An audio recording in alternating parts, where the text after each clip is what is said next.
Hello and welcome to English Today. This is DVD 9 and it's the first DVD of your lower intermediate level. And in this DVD, we'll begin with another 3 episodes of our story, That's Life, followed by our special TV programs where there will be a debate about where to live, the city or the countryside. Then we'll learn how to make strawberry whip in the cooking section. Then in the grammar section, we will study how to use the English auxiliaries. We'll also look at how to ask for permission and express obligation using must and have to. You'll also learn some important phrases for talking on the telephone, okay? So, happy viewing.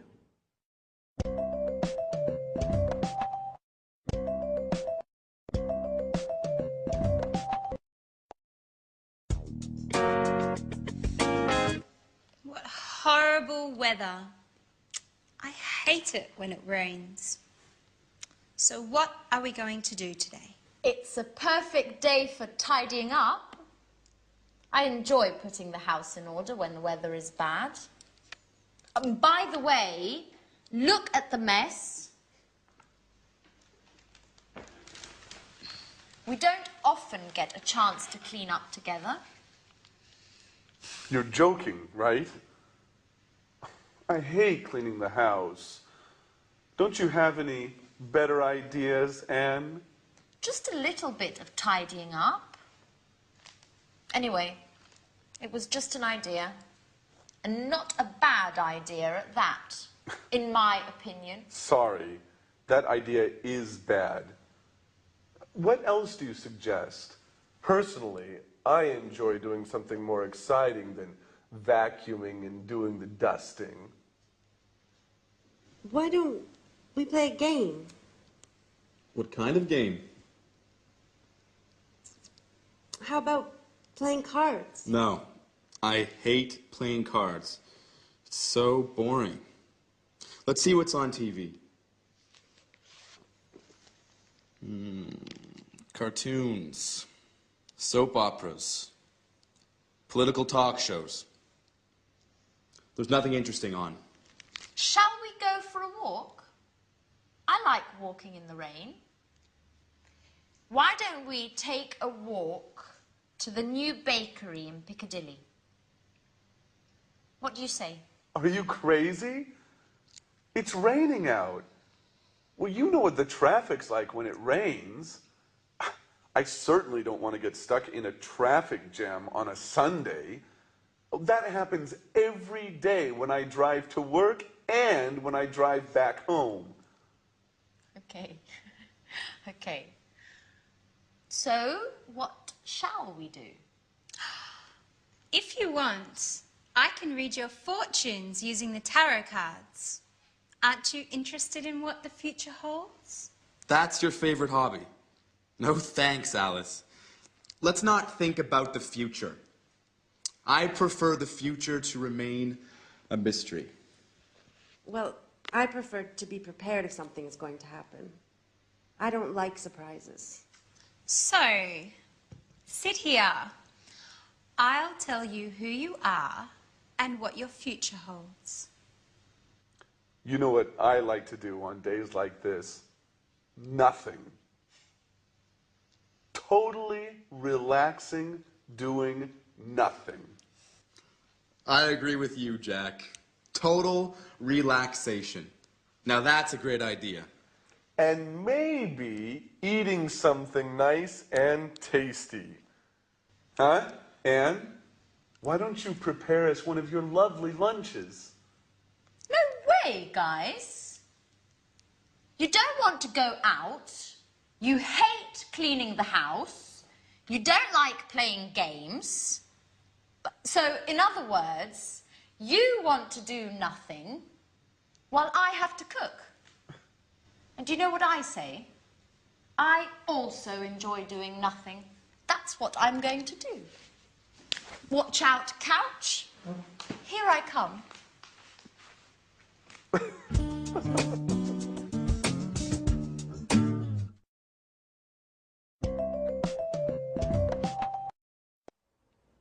Hello and welcome back to English Today, that live TV program where you can learn the English language. And in this lesson, I want to do some revision on the things that people don't like about the English language, the auxiliaries. Now, the exercise is simple. We're going to look at some of the auxiliaries that we've learned up to now. What are they? Well, we have learned am, is, are,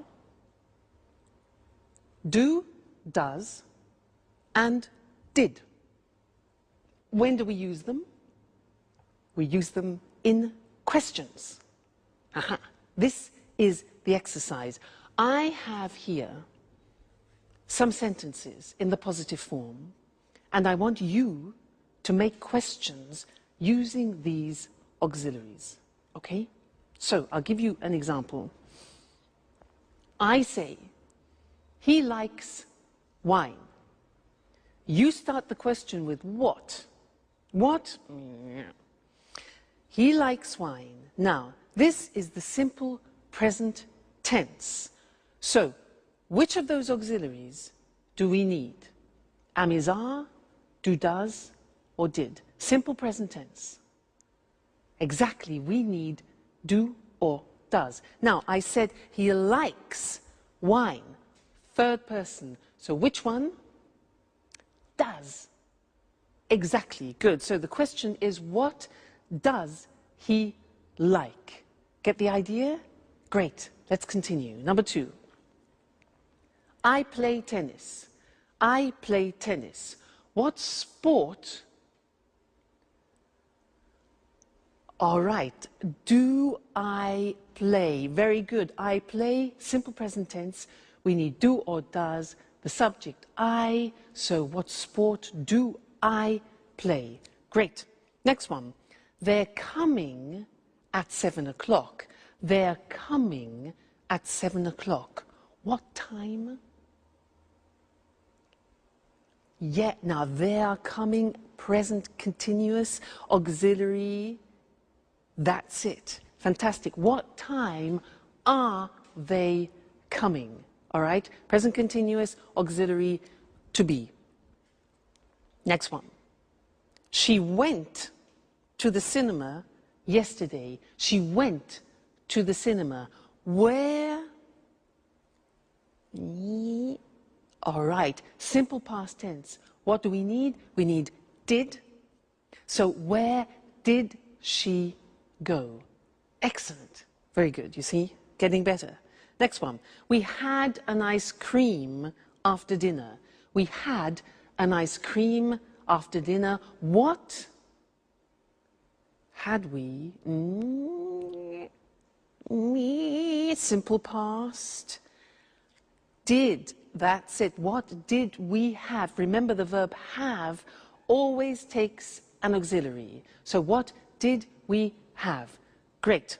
Next one. She's painting the front door. She's painting the front door. Which tense? Present continuous. So what, third person, is she painting? Very good. Next one. I was at home on Saturday. This is difficult.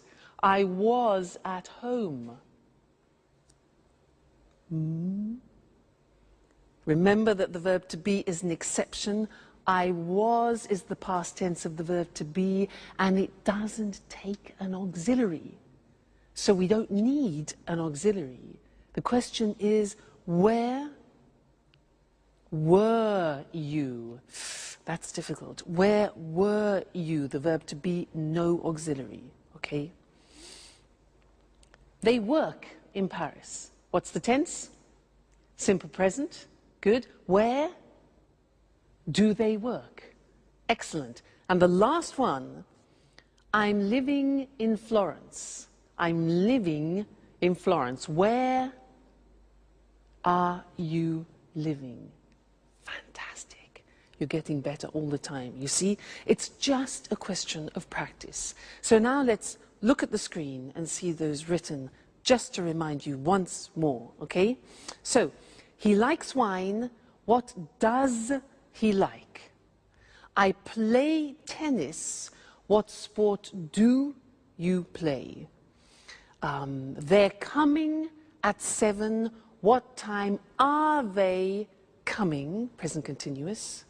She went to the cinema yesterday. Where did she go? Simple past.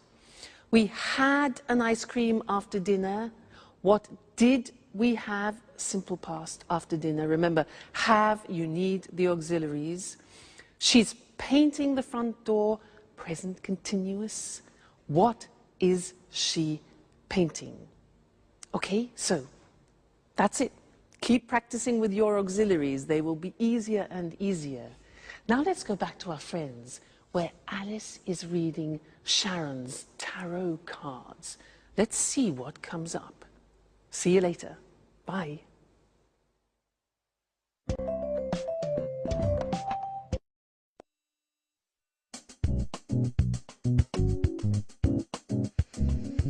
Yeah, I see. You are very shy and sweet-tempered, yet you are somewhat moody, and sometimes it seems you prefer to stay by yourself. Yeah, that's right. Sometimes I enjoy solitude. Just me and my thoughts. Yes, indeed. I see that you are worried about something, but that's not clear. I think it has something to do with a boy, or maybe it has something to do with your job. Yes, maybe you are going to get a new job. Wow. Definitely I like the second option. It's much better. But I don't know. Actually, this card means that love troubles are on their way. Sorry, Peter, but I see the shadow of another boy in your Sharon's heart. Don't be silly, Alice. Tell me more about this job instead. Okay, if you like. So you are very careful in your work, even if it seems you don't like it that much. Yeah, that's right. I like doing things right. If I can't work well, I prefer doing nothing at all. What's more, I'm very punctual. I hate being late. Yes, and you are also very modest. Thanks, Alice. Well, actually, I can't stand people who show off. They make me uneasy. Your tarot cards seem to know me very well. Well, you know, tarot cards never lie. That's why I want to investigate more about this mysterious boy. Come on, darling, they're not always right, are they?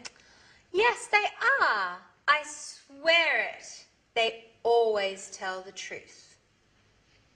Oh, come on, girls. Stop it. How can you spend the whole afternoon talking nonsense? Why don't we do something more interesting? Why don't we all stop doing nothing and go out? Look, it has just stopped raining. How about strolling in the park? Yeah, that's a great idea. Let's go.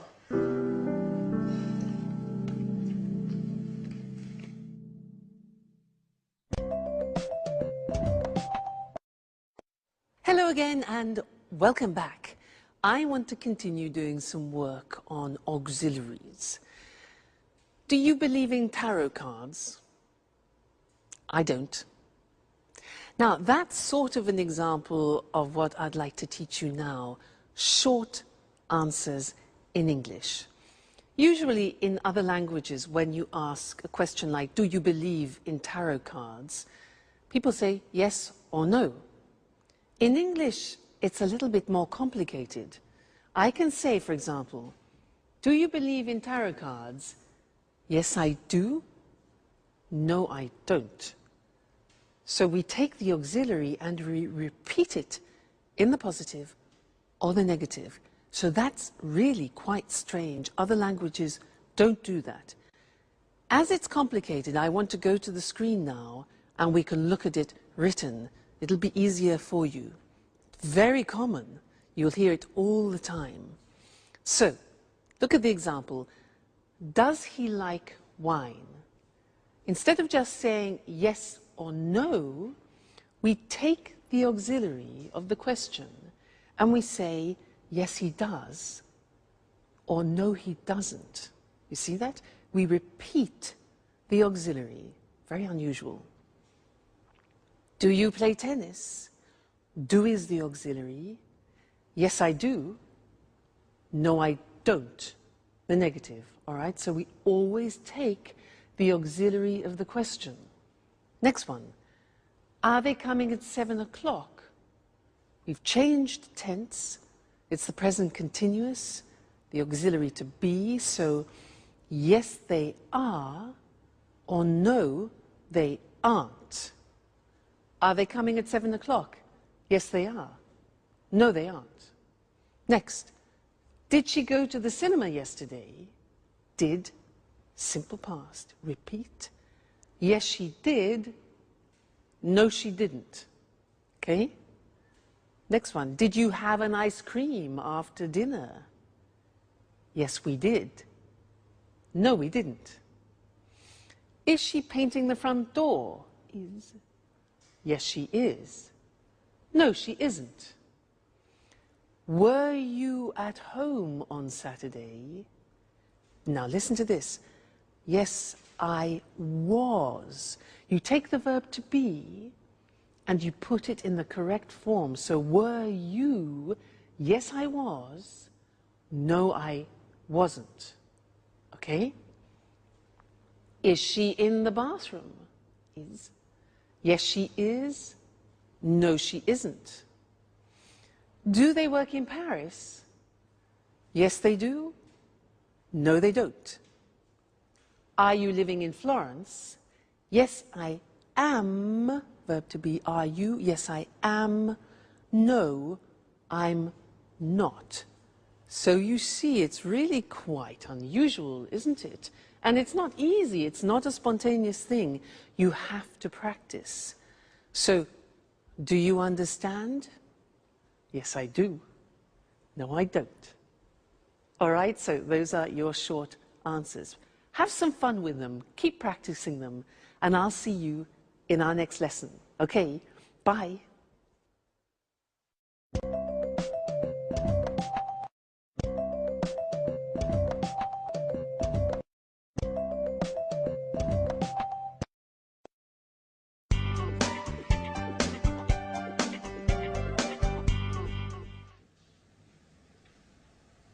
Hello, this is Anne Baxter from Red Bear Publishing. I'm looking for accommodation for an American writer and his agent. They're coming to London in 2 weeks' time. Could you tell me a little bit about your hotel, please? Our clients are used to the very best. Mm-hmm. Mm-hmm.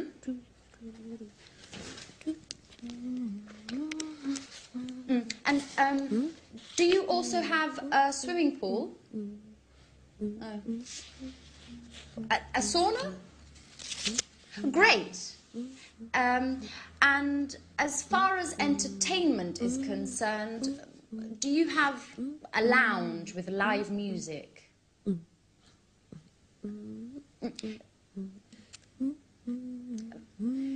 Could you hold a moment, please? Sharon, stop humming, please.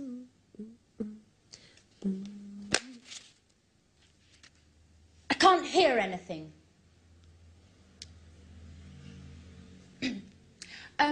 Okay, well, thank you very much for your help. I'll let you know as soon as possible. Right. Goodbye.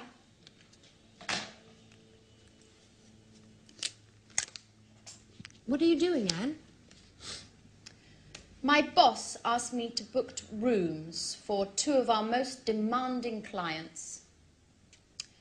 Well, they would like a quiet hotel near our publishing house.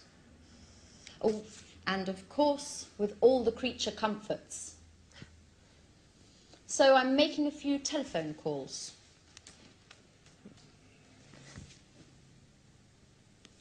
And listen to this song for a moment. It's Ray Charles's last recording.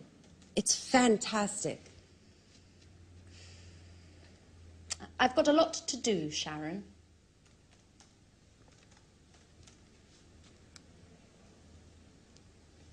Just for 1 minute, Anne. Come on. I'm afraid I can't now. But just, why don't you go over to Alice's?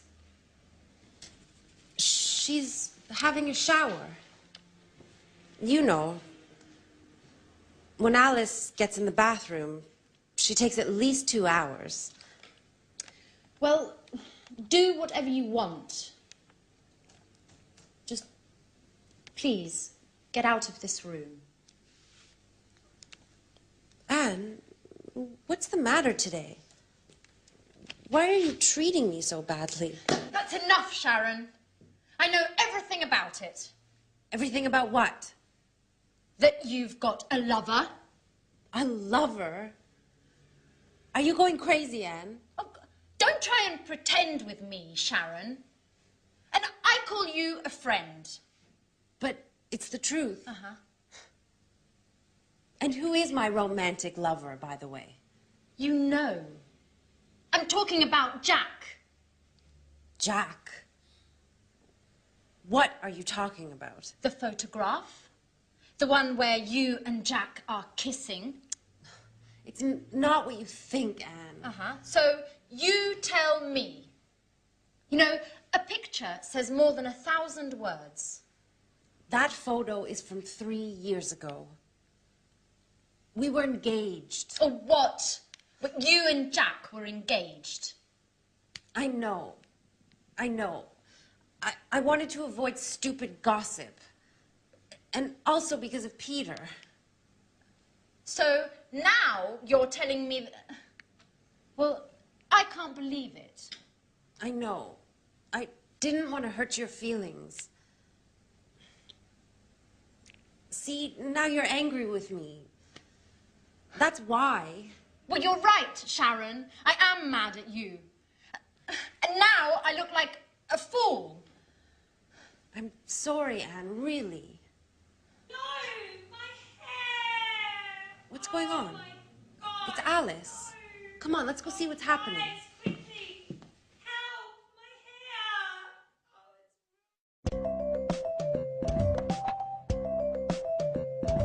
hair! Hello again and welcome back to English Today. Did you see that last episode of That's Life? Poor Anne. Well, sometimes the truth is difficult to hear, isn't it? Yeah. Oh, sorry. Sorry, I forgot to turn my phone off. This live television program. Just one moment. Hello? This is Louise speaking. Pablo, I'm afraid he's not here at the moment. Yes. Well, just one moment. I'll try and find out. Okay. Put it on hold.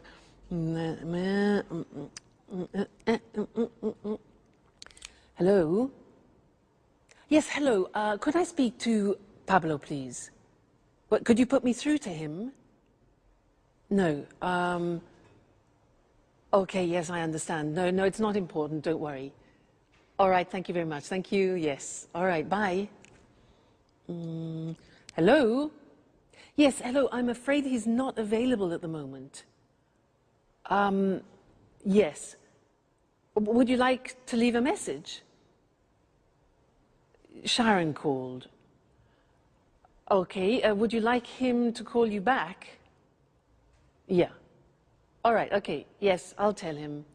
Right, thank you. Thank you very much. Goodbye. Goodbye.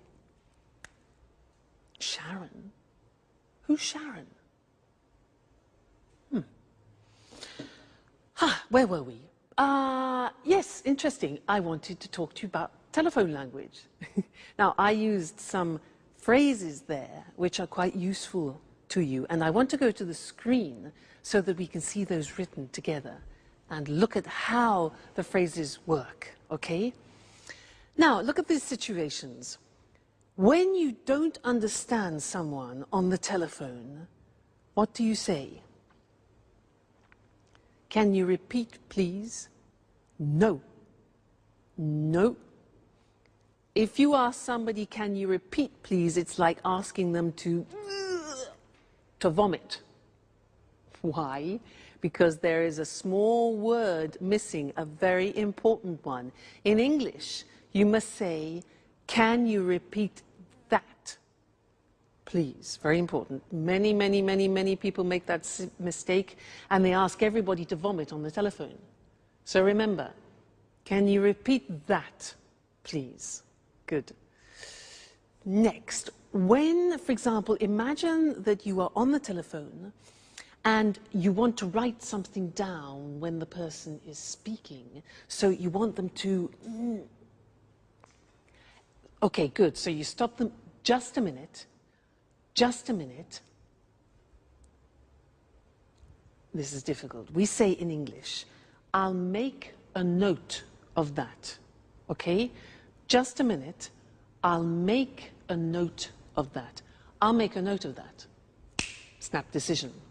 All right? Next one. Imagine you're on the telephone and somebody knocks at the door when you're speaking. Now, you have to say, What can you say? Yeah, so just a minute.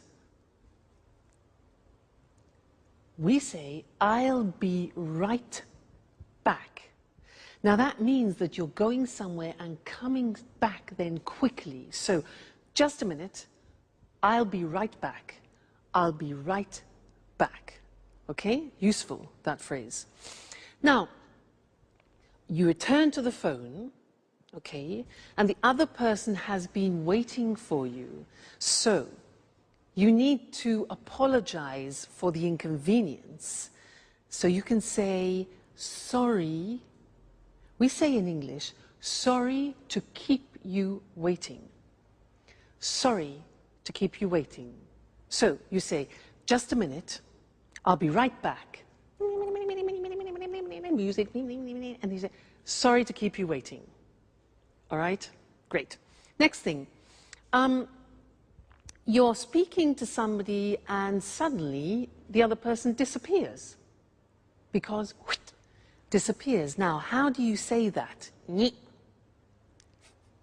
English, we say, sorry, we were cut off. We don't talk about the telephone line. We say, sorry, we were cut off. Okay? Great. Now, when the line is bad, you know, with mobile phones, often you can't hear properly, especially when you're on the train, sometimes when you're in the mountains, and you hear... Do you know what you can say? We say in English, hello, you're breaking up. You're breaking up. I'll call you back. I'll call you back. So, you're breaking up, I'll call you back, or can you call me back? All right, so those are some of the most important phrases when you're speaking on the phone, but we will be looking at more telephone language because it's very useful for you, and it's a bit unusual. You need to practice it a lot. Practice in the bath, for example. I'll be right back. I'll be right back. So that way you don't panic when you answer in English. All right? Great. So I'll see you in the next lesson and we'll look at some more telephone language. Bye.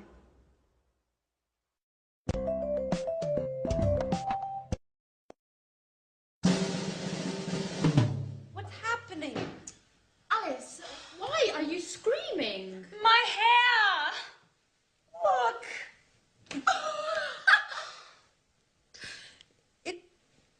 It looks...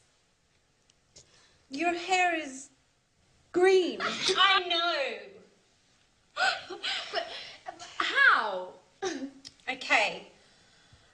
imagine this. I'm washing my hair. Well, colouring my hair, actually. I want to change my look. My mobile rings. It's Tom. He's telling me all about this great party yesterday evening. I'm listening to his story and I don't realise the time flies. More than an hour. It's always the same old story, Alice. Anyways, green suits you. It looks very original. Very unique. Just like you. Well, Alice, don't be offended, but you look like a frog. Thanks, Anne. That's the nicest compliment. What shall I do? Well, why don't you call a hairdresser and make an appointment?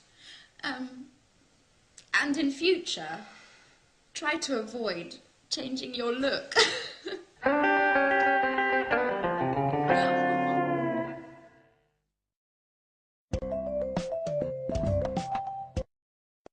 Hello again and welcome back to your live TV program where you learn English.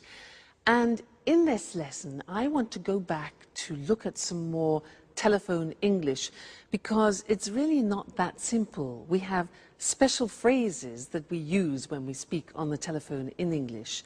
So to help us, let's go and look at those on the language screen, okay? Now the first thing is when you introduce yourself on the telephone, we don't say, I am Louise. We say this. We say, this is Louise, or this is Mr. Smith. Now that's really quite unusual and different to other languages. So, hello, this is Mr. Smith. Or we can say, hello, Tom speaking. Tom speaking, Louise speaking. Okay, so don't say, hello, I'm Louise. We only use that when you do, for example, a sales presentation on the telephone. All right? Good. Then, asking who the other person is, you can say, hello, is that Mr. Jackson? Is that Mr. Jackson? So it's like, this is that Mr. Jackson? Hello, is that Peter speaking? And not, hello, are you Peter? Okay, is that? Good. Now, you want to ask to speak to another person. So what can you say? Well, you can say, hello, I'd like to speak to John, please. I'd like to speak to John. Or you can ask the questions, can I speak? Could I speak? May I speak to the managing director? Now, remember, may is very polite, could is neutral, and can is more informal. All right? Then we could also say, good morning, could you please put me through to Mr. Smith? Now, put me through to, which is difficult to say, put me through to, is like saying in American English, could you connect me to? All right? So that's connecting people. Now, when you connect a person, you can say, just a moment, I'll put you through to him. I'll put you through to him. You need to practice that a lot. I'll put you through to him. Or, yes, Mr. Smith is in. I'm trying to connect you now. Connect is the other word. And you can say, hold on, just a moment, please. That's to ask people to wait, okay? Good. Then leaving a message, you could say, you could ask, could you take a message, please? Could you take a message? Or can I leave a message? Then you could say, could you ask him or her to call me back? Could you ask him to call me back? All right? Then the last thing is taking a message, you can ask, can I take a message? Can I take a message? Or would you like to leave a message? All right, so there are some more fundamental and essential English language phrases that you use on the telephone, and I think you'll find them very useful. So experiment, and I'll see you again very soon. Bye.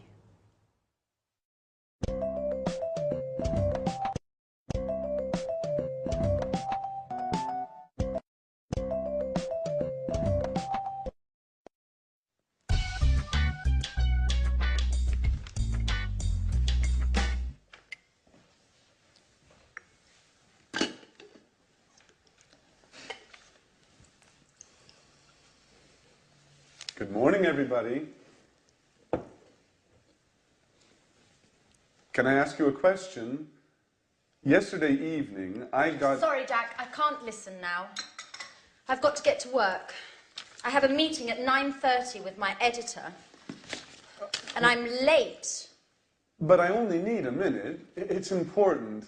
Nothing is more important than this meeting. If I arrive late, my boss will kill me. Ring me later if you want. Bye-bye. Great. Alice. Alice. Can I ask you a question? Yesterday evening... No, Jack, I can't. I'm really sorry, but I have to get going too. But you never leave before 11 in the morning. And why are you in such a hurry today? I'm starting a new yoga course this morning. My horoscope says I have to do some exercise. Well, if your horoscope says so. Anyway, I only need a second. No, Jack. My teacher told me not to be late. You can give me a call later. But Alice, wait! It's important. What a bunch of nuts. I wonder what my aunt will think.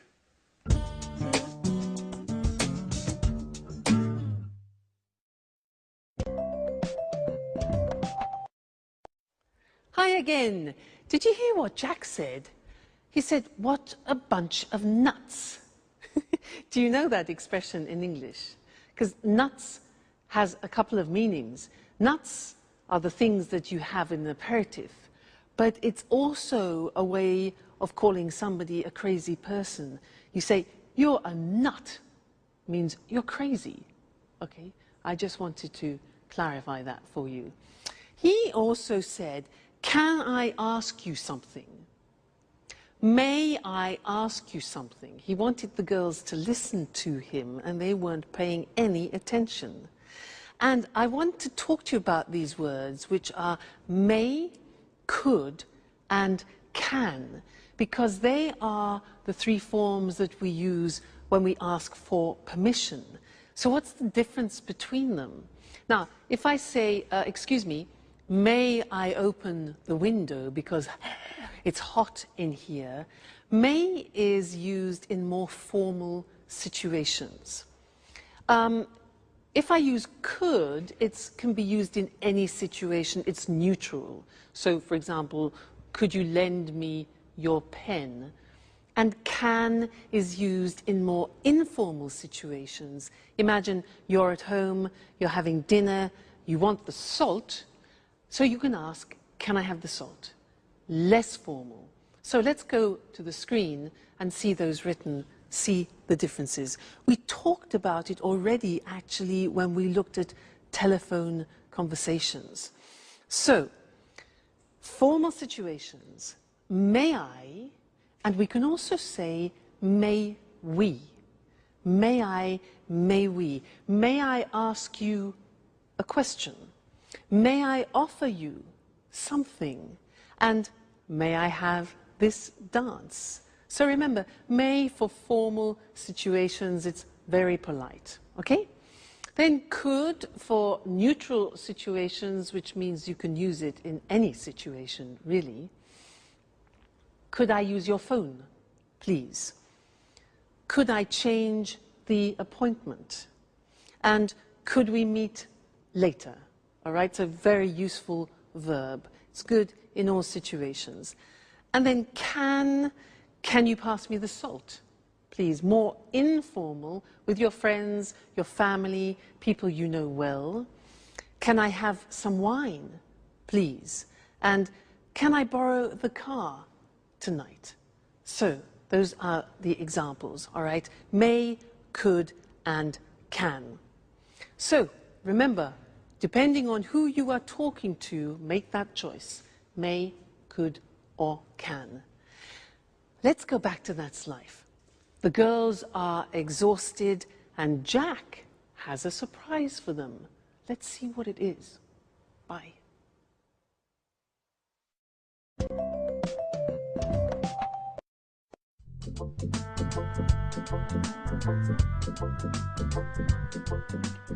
What a day. I'm exhausted. Me too. All of my muscles are killing me. What is there to eat, Anne? Well, we can make a sandwich. That's about it. The fridge is practically empty. Jack, is that you? Who's that with him? Hi, everybody. This is my Aunt Carolina. She came all the way from Bologna to see me. She'd like to see how I'm getting along. Well, good evening.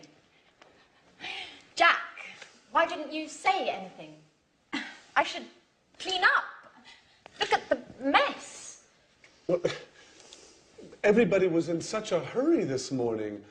I tried to telephone you, but your mobile was off. And Alice's mobile just rang and rang. I imagine you left it at home again as usual, Alice. Well, I guess so. Good evening. It's a pleasure to meet you. Well, well, only girls, eh? So, you are Alice. Alice, the interesting one of the house. And you are Anne, the housekeeper. Please, Aunt Carolina. So that's how you describe us. Come on, Aunt Carolina is only joking, right? And this is the wonderful house. Well, yes. But it's usually tidy. It's still very charming. Thank you. May I offer you something? Would you like to have a glass of wine, maybe? Yes, thank you, I would. Alice, could you get a bottle of wine, please? There isn't any wine. Anne, there isn't any wine. There isn't any beer. We have to do the shopping. Oh, well, I'm terribly sorry. It's not usually like this, but today was very busy. Do you know what? Let's go out for dinner. Oh. What do you say, Aunt Carolina? That sounds good to me. Excuse me, do you go out dressed like that? Maybe you should get cleaned up a bit? Yeah, you're absolutely right.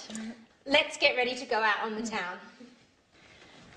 May I ask you a question, Jack? Of course, Aunt Carolina. Shoot. Do you really think it's such a good idea to live together with all these women?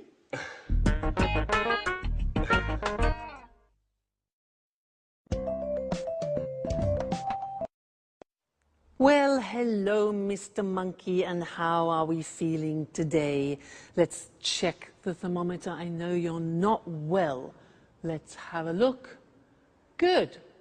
Yes, the temperature has gone down. That's good news. Now, Mr. Monkey, you don't have to stay in bed any longer, okay, because your temperature has gone down, but you can't go out monkeying, not yet. You must stay indoors for another 3 days because you're not strong enough to go out yet, all right? You mustn't be too energetic. You can have relaxing baths and you can eat whatever you want, but you mustn't have any alcohol, okay, because you haven't finished your antibiotics and it could have a disastrous effect on you, all right? So you must finish your cycle of tablets. Now, let's see what else. Oh, yes, and you must drink a lot of water, maybe 5 liters a day, if you can manage that, okay? good. So, oh, and you don't have to pay me until you're better, okay, Mr. Monkey? So, take very good care of yourself, and I will come back tomorrow and check on your condition again, okay? So, goodbye, Mr. Monkey. See you tomorrow.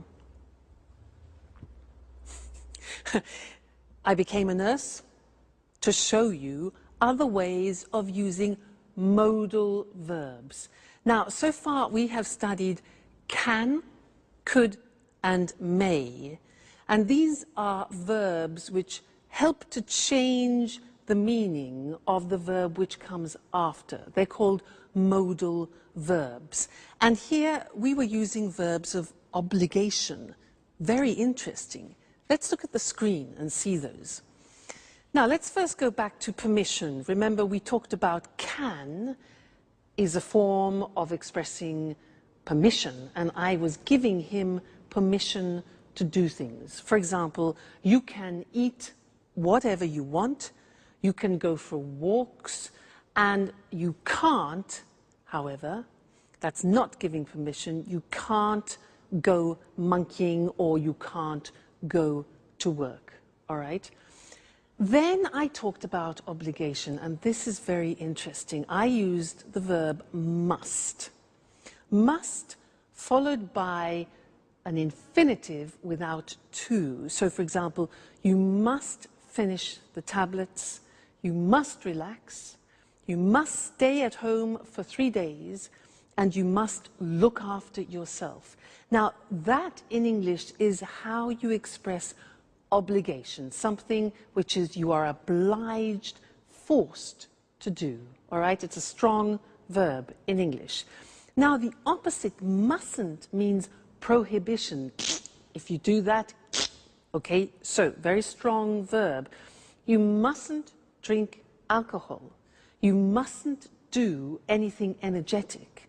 And you mustn't jump about, all right? So must and mustn't. Must, obligation, mustn't, prohibition. Then I said something else. I said, you don't have to stay in bed. Now that's very interesting because that's optional obligation. And it's the same as saying you don't need to stay in bed. You don't have to stay in bed. It's optional. Or you don't have to stay indoors. I also said, you don't have to pay me. It means it's not necessary. So that's optional obligation with have to. So that's an important lesson. Must, mustn't, and have to as different ways of expressing obligation. Great. So now you have to study more English. You must read and watch your English lessons, okay? And I must see you again next time. Okay then, goodbye.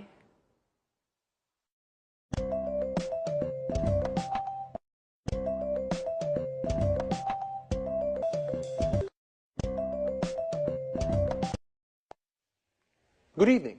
Welcome to this week's edition of Let's Talk, our discussion program with our commentators, Tom and Marie. How are you? Fine, Eric. Fine.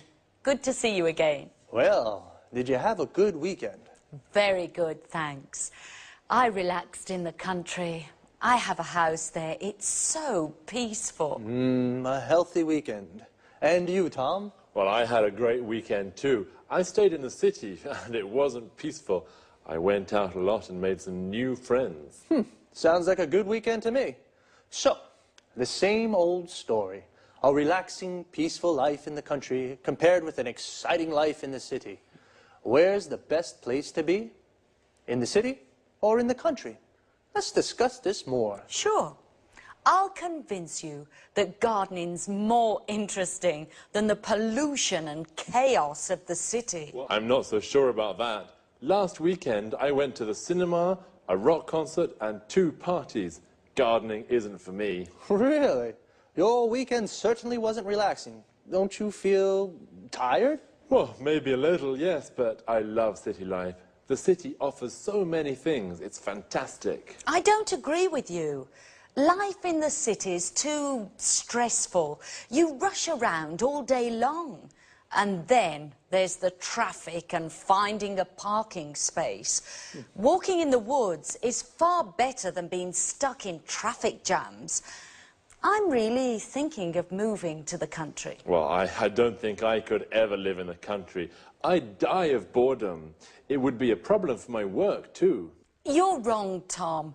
You can work from home. A friend of mine does this. He works from home. He uses the internet for email and virtual meetings. He goes to the office in the city 2 or 3 times a month. He's got 3 children, and life in the country is great for the family. And he loves gardening too. And gardening is difficult in the city, isn't it? Sure, but country life is so isolating. You don't meet new people. Well, okay, the city is more polluted, more stressful, but country life is so boring. I like meeting new people, making new friends, and in the city it's easy to meet new people. I'm not so sure about that. Whenever I'm in the country, lots of my friends come to visit me.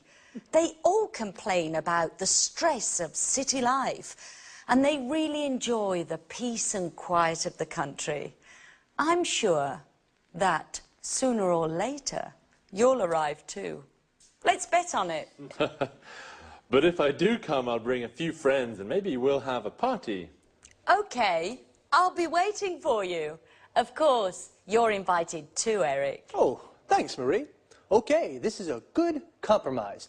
A less stressful weekend for Tom and a more exciting one for Marie. Well, the city or the country? I think it's difficult to say where it's best to live. It depends upon your taste. The country life is more relaxing, whereas the city life is more exciting. Well, time to say goodbye. Goodbye, Marie, and goodbye, Tom. Goodbye, Eric. Goodbye, Eric. And goodbye to you. And see you again next time on Let's Talk.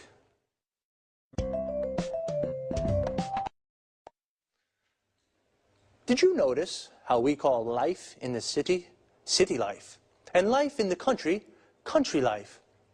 City life is more exciting, but also quite stressful. We say something is stressful when it makes you nervous. The traffic in the city is stressful. Traffic is the word we use for cars, buses, trucks, everything on the roads. When the traffic moves slowly or stops, we say there is a traffic jam. Parking in the city is also stressful. It's often difficult to find a parking space to park your car. Notice the verb is to park, and a place where you can leave your car is called a parking space. Usually in cities, there are car parks.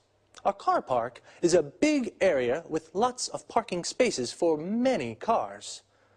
Another problem in the city is the pollution. Pollution is the contamination of the environment.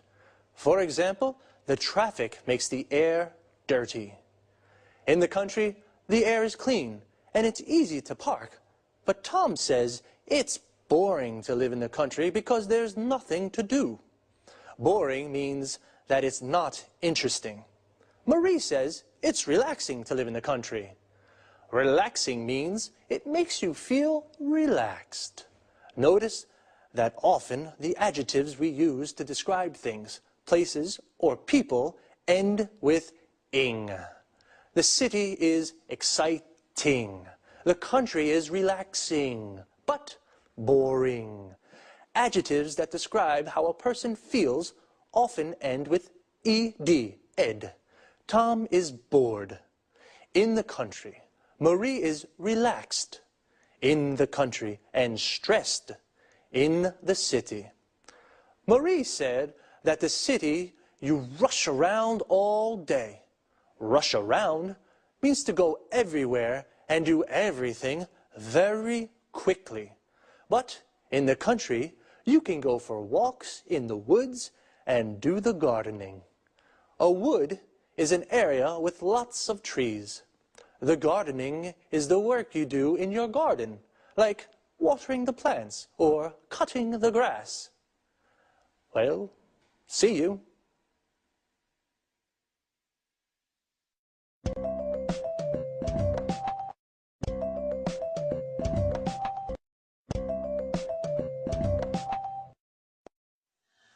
Welcome to Cooking Today.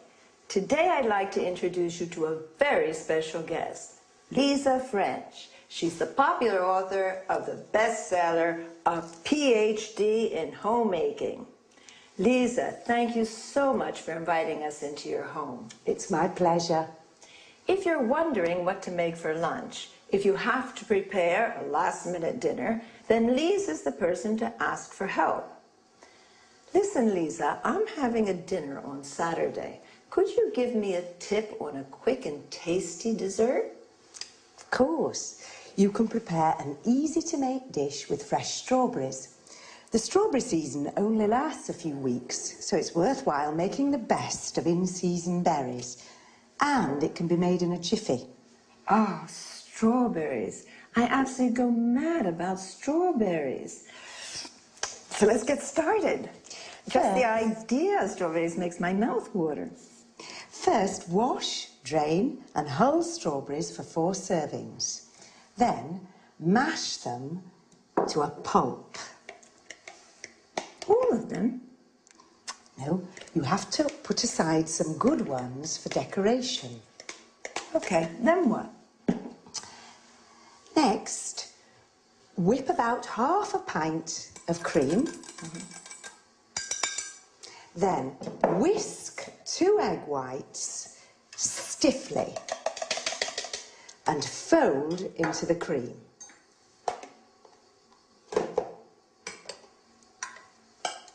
Add the strawberry pulp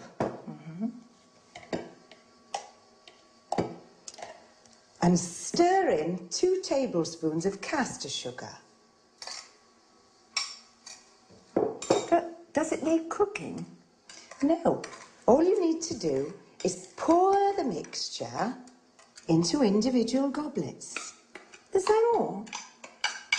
Don't forget to decorate each one with a bit of whipped cream and the whole strawberries you put aside. Now your dessert's ready to serve.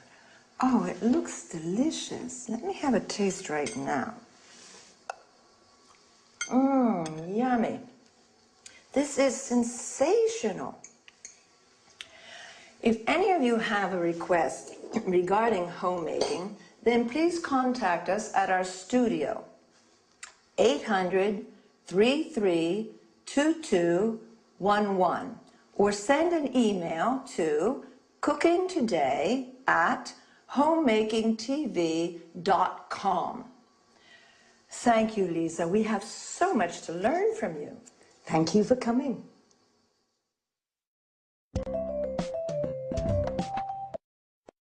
Have you enjoyed the recipe? Well, now let's go over the language used in the interview. First of all, let's explain what a homemaker is. A homemaker is an expert in all matters concerning administration and running of a household, cooking, budgeting, sewing, etc.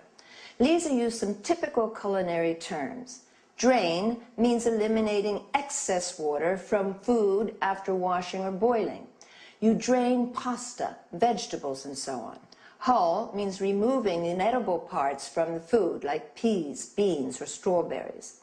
Mash means crushing some food, such as potato or carrots, into a paste. Whip means beating to a fluffy consistency, as in whipping cream. Whisk means whipping, egg whites, for example, to a froth, incorporating air or until firm. We say whisking stiffly. Stir is moving a spoon around a liquid when we add one ingredient to another, and mix them together when we say stir in. Fold in means blending other ingredients to a whipped mixture, stirring gently. Pour means adding a liquid into a mixture or serving tea, coffee, water. Lisa also mentioned a goblet, which is a small cup with stem to serve fruit salad or ice cream. A pint, which is a unit of liquid measure equivalent to 568 milliliters, a UK pint, or 550 milliliters, a US pint. A tablespoon is also used as a unit of measure. In order to express appreciation about food, we say tasty, delicious, yummy, mouth-watering. Lisa said in-season berries to mean fresh fruit. Otherwise, we say out of season, not to be confused with the word seasoning, which means adding salt, pepper, and other spices to food. A berry is a small fruit, such as a strawberry, blackberry, raspberry, blueberry. Another useful term is serving. You can also say helping. It refers to individual portions of food. Well, I hope you've had a good time, and I'll see you